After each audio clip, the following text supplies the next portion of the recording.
Hello my fellow Australians, I'm filming in front of this house in 6K Court, Sale, Victoria. They've got a man locked up here 5 years, Anton Italiano. I went to visit him on the request of his sister in Sydney and spoke to the father on the phone as well, and also the stepfather as well. And he's been drugged for 5 years in this house, whoever owns this house, disability service.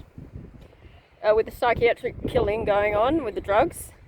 Anyway, I was requested to visit him. Anton, his name is. He's about 42. He's been here 5 years, but they've been drugging him pretty much for 15 years. Like my hat. Hooked on Jesus. Anyway, I just went there about an hour ago, and I got threatened by the staff. I said, I'm here to see Anton. And just, to talk to him. The sister requested, and I spoke with her in person a number of times and on the phone, and the father as well on the phone. And the staff threatened me and said they had to check with the manager. So they checked with the manager, and then the manager said, oh no, that I couldn't visit. I just gave him my first name. I didn't tell him anything else about myself.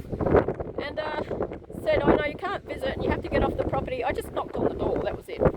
You have to get off the property, otherwise we'll call the police. So they threaten you with the Gestapo. Anyway, when they're killing people with the psychiatric practice, I don't know who owns this house, but it's a disability organisation. Maybe they own the house, but they workers and people with these private properties as well, and their own homes and in government buildings, what I call blood money, profiting off the killing of Australians. They've been doing it 214 years, since 1811. And what I call blood money, making money. The public trustee makes money too, profiting off the killing of Australians and stealing from Australians. This poor young man, Anton, his name is. And I just went there simply to say hello and to see him, and to try to encourage him and say your sister loves you, and your father loves you, and she hasn't seen him for 3 years. And they just threatened me. So if you're working in a job and you've got nothing to hide and it's open and transparent and all this sort of thing, you shouldn't be threatening members of the public. Then when I went around the corner, because I parked my vehicle around there, and they basically, someone came along with a big black car, might have been that black car there, and pulled up beside me and took photos of me, and they're saying, oh, we're just getting evidence. I said, what are you doing? And they said, took photos of me while I'm sitting in my vehicle, in my bus, and said, oh, we're just getting evidence that, you're trespassing. Which is a big fat lie, because they just lie about everything. I was just knocked on the door to see that man in this building, in the house. They take them out and all this sort of thing, but they drug and drug and drug him. I think they're drugging him with Risperidone, is what I've been told. So they'll end up killing him if we can't stop it.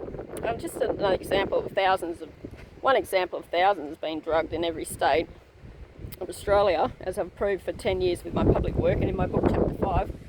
So I just went to visit the young man. He's 42, just to say hello, see how you're going. Anyway, they threatened me with the police, so I had to leave. And they're lying and saying, oh, I was trespassing. It's not trespassing to knock on someone's door and be concerned about somebody who's trapped in the house, forcibly, violently kept in the house by, the government people and people in society who've been drugged with dangerous drugs. That's been a concerned citizen. And as a teacher and a leader, obviously, I know that this is a problem. I just went to visit the young man and got threatened, so I decided to come back and make a video about these monsters. Threatened me just for visiting someone to be, has been caring and concerned about the person, about the young man Anton. And then you go and threaten me like that, and around the corner and threaten me, taking photos of me and stuff like that, and saying, going to get the police and all this. They just terrorise everyone with the Gestapo if you question what these monsters do. Has to be abolished, and compensation. They should all be jailed. All these perpetrators doing this all across the country, all the politicians and the government workers and the people profiting off it with the blood money, they should be jailed. They should be drugged as well, so they get an understanding of what they've done to their assaulted, tortured and murdered victims. And they should have all their wealth confiscated as well and give it to their living victims and the families of their dead, murdered victims, I don't understand why this goes on for over 2 centuries and there's not a public outcry to have it abolished. So anyway, to the people working here involved, 6K Court Sale in Victoria. I'm travelling through from Sydney to Canberra and towards Melbourne. and they asked me to drop in and visit him, and I said, yes, I'll do that. So, you know, threatening me, don't threaten me, because I'll tell the entire nation what you've done.